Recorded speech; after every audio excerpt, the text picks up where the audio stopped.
Mano, como você já sabe, atualmente a gente está passando aí por uma guerra comercial entre Estados Unidos e China. Essa guerra comercial ela deu uma acalmada agora. Entretanto, ela ainda tá rolando. A gente não sabe quais serão os desfechos dessa guerra comercial. Entretanto, de alguma forma, essa guerra comercial e essa política econômica um pouco mais agressiva que o Trump vem adotando, ela vem ajudando e beneficiando de certa forma a gente aqui no Brasil. Então, tendo tudo isso em mente, mano, a gente precisa entender que essa guerra ela tá rolando não é por acaso. O Trump, que foi um dos percussores dessa política econômica um pouco mais agressiva, principalmente em relação à China. O Trump ele tem um propósito com tudo isso daqui, e o propósito do Trump é adotar um estilo de política econômica mais protecionista, e ele acredita que basicamente adotando esse protecionismo maior, ele vai conseguir industrializar mais o país e vai conseguir também gerar mais empregos para o país, para os Estados Unidos. E dessa forma, ele acredita que existem muitas empresas que são americanas ou que prestam serviços diretamente para os Estados Unidos, atuando fora da América. E se essas empresas estão atuando fora da América, então elas estão gerando emprego, gerando crescimento, produzindo produtos, pagando impostos em outros países. E o Trump quer que essas empresas façam isso, porém, nos Estados Unidos. E o que acontece, mano? Existem diversas empresas desse estilo atuando ao redor do mundo, só que principalmente ali pela região da Ásia, entendeu? E é por isso que recentemente a gente viu o Trump falando que o mundo inteiro está enriquecendo. Inclusive o Brasil, ele citou a gente também, falou que a gente está enriquecendo às custas dos Estados Unidos e que a partir das tarifas isso daí iria acabar. Então, qual que é o principal objetivo das tarifas? A partir do momento que você coloca as tarifas, então essas empresas que estão atuando fora dos Estados Unidos, elas passam a ter uma vida mais difícil, vamos dizer assim, principalmente no quesito a matéria-prima. Então, se essas empresas elas precisam de matéria-prima que vem dos Estados Unidos, ou se essas empresas elas vendem para os Estados Unidos, então essas empresas elas acabam tendo ali um maior custo para poder funcionar, para poder trabalhar, e logo a margem líquida, os lucros dessas empresas que estão em países que estão em guerra comercial contra os Estados Unidos, o lucro dessas empresas tende a cair.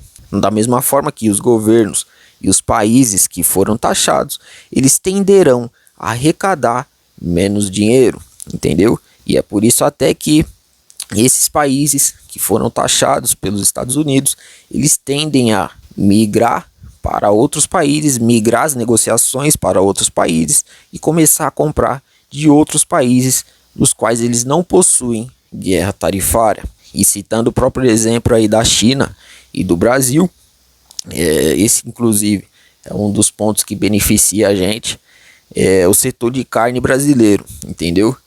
Por conta dos Estados Unidos ter taxado a China, é de se esperar que a nossa exportação, a nossa venda de carne para a China aumente aí em até 30%, entendeu? Eu não sei o número exato, mas que gira em torno de 30%. E o que acontece? Os chineses, eles vão basicamente deixar de comprar dos Estados Unidos mais caro para comprar da gente aqui, entendeu? Então essas guerras tarifárias, elas beneficiaram algumas áreas, como por exemplo essa. Existem também algumas outras, da mesma forma que prejudicaram outras áreas. Mas só que no meio de tudo isso, mano, existe um fator também que ele é chamado de confiança, entendeu?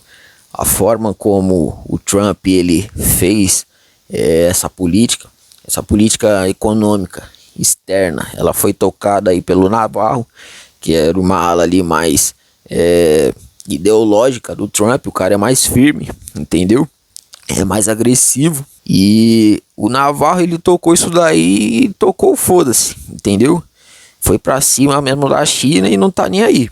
Se é para botar 120, 130, 140%, a gente vai colocar e pronto, e acabou. E isso daí assustou os investidores, assustou o mercado, entendeu? E logo em seguida, mano, essa guerra comercial ainda aconteceu a famosa briga do Trump com o presidente do Banco Central americano, presidente do Fed, o Jay Powell, onde depois da guerra tarifária houve ali um certo murmurinho de que os Estados Unidos iria entrar aí em recessão.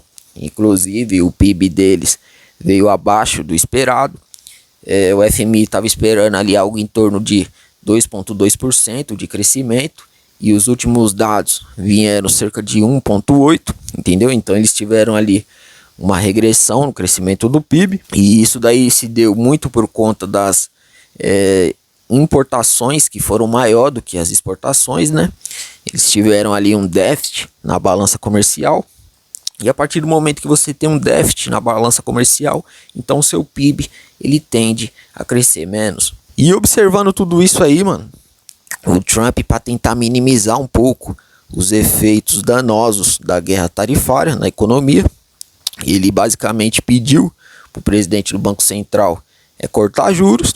E o presidente do Banco Central, ele basicamente disse que não ia cortar juros na base da canetada, entendeu? Ia cortar juros somente com base nos dados, e os dados principalmente relacionados a emprego. Ou seja, se os Estados Unidos estivessem com a taxa de desemprego alta, então beleza, ele corta juros para tentar amenizar um pouco os estragos disso daí. Porém, se os Estados Unidos estivessem com a taxa de desemprego baixa, então não tem por que cortar juros, entendeu? As pessoas estão empregadas, as pessoas estão trabalhando, a economia está aquecida.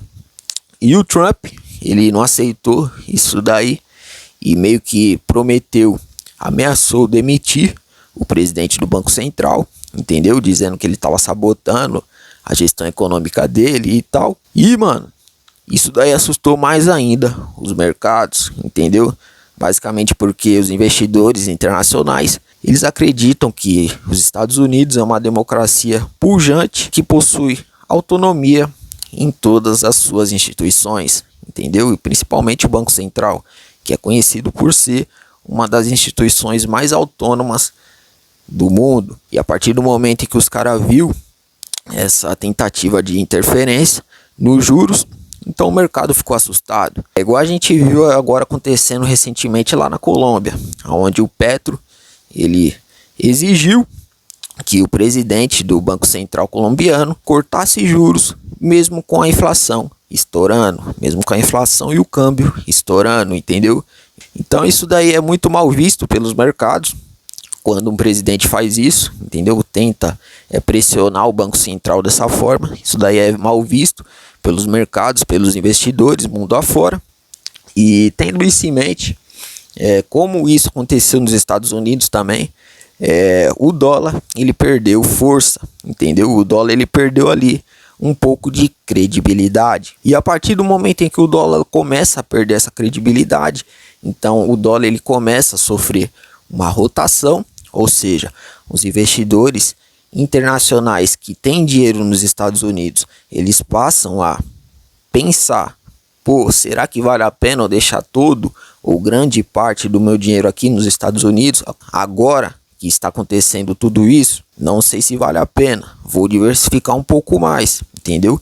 Aí o que esses caras fazem? Eles tiram a parte do dinheiro que eles têm nos Estados Unidos e começam a jogar, começam a diversificar entre outros países ao redor do mundo.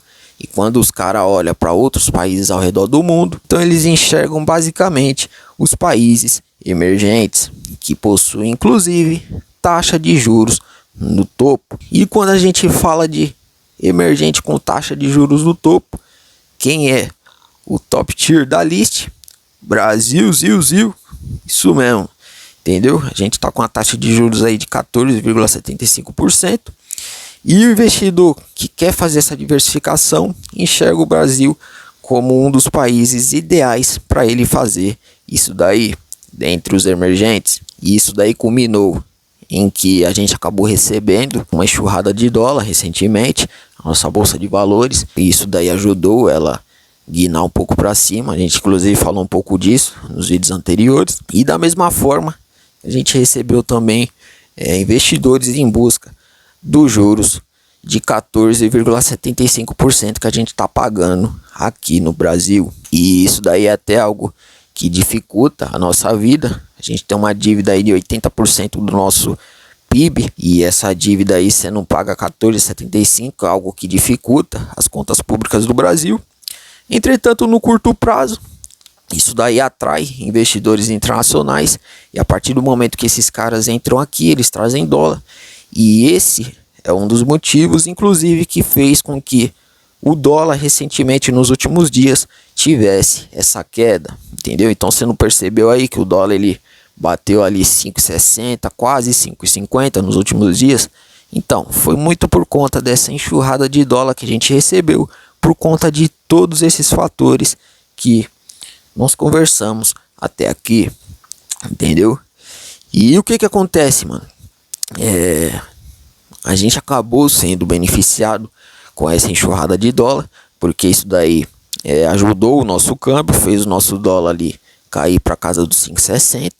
E a partir do momento em que você tem um dólar menor aqui no Brasil, então você consegue observar que a inflação ela é puxada para baixo também, porque a partir do momento que o dólar cai, então os produtos que são importados de lá de fora, eles tendem a ficar mais baratos, entendeu? E produto ficando mais barato, isso daí ajuda a nossa inflação a cair. E a partir do momento que a inflação cai e o dólar se mostra mais controlado, não por conta do Brasil, mas sim por conta desse cenário externo envolvendo o Trump e tudo isso que nós falamos, então a gente consegue enxergar aí possíveis quedas na taxa de juros, entendeu? Claro que a gente precisa levar em consideração a política fiscal, o governo vem gastando horrores, entendeu? Você já sabe disso daí, a gente já vem falando já em vídeos anteriores em relação à política fiscal do Brasil. As nossas contas públicas não estão em dias, entendeu? Está sendo gasto muito dinheiro, é de se esperar que mais dinheiro ainda seja gasto nos próximos anos, principalmente ano que vem, que tem eleição. Mas em tese, de curto prazo, é de se esperar que a nossa inflação e principalmente o dólar dê uma caída por conta de todos esses fatores externos. Mas de qualquer forma, o que você acha de tudo isso daí, mano? Comenta aí sua opinião abaixo aí, entendeu? Você acha que o Trump ele tá certo em adotar essa política econômica mais agressiva, principalmente em relação à China, essa política econômica externa? E é aquele negócio, né, mano? A partir do momento em que essa guerra ela se intensifica e as coisas ficam mais estranhas entre os países de primeiro mundo, então é de se esperar que mais investidor internacional venha aqui para o Brasil buscando refúgio, entendeu? Porque, mais uma vez, dentre os emergentes que estão com os juros no topo, nós somos os melhores, entendeu? A gente é um país com 200 milhões de habitantes, a gente é um país que nós somos os maiores da América do Sul, entendeu? Não somente o Brasil, mas também a Colômbia e o Chile também estão recebendo capital estrangeiro de investidores que querem diversificar um pouco a posição deles em dólar. Mas tem também a Índia, né? Mas só que agora a Índia entrou em guerra com o Paquistão. Então, dentre os emergentes, o Brasil pode nadar de braçada, entendeu? E se as coisas se intensificar entre essa guerra comercial entre Estados Unidos e China no futuro, então o Brasil pode continuar se beneficiando ainda mais com tudo isso daí. Mas é basicamente isso daí, mano. Vou finalizar o vídeo por aqui, entendeu? E se inscreve no canal, assiste outros vídeos aí. Tem vários vídeos decentes aí pra você dar uma olhada. Se inscreve no canal, deixa aquela ativada no sininho, like pra nós e se inscreve no canal, porque juntos você já sabe que em breve nós seremos ricos.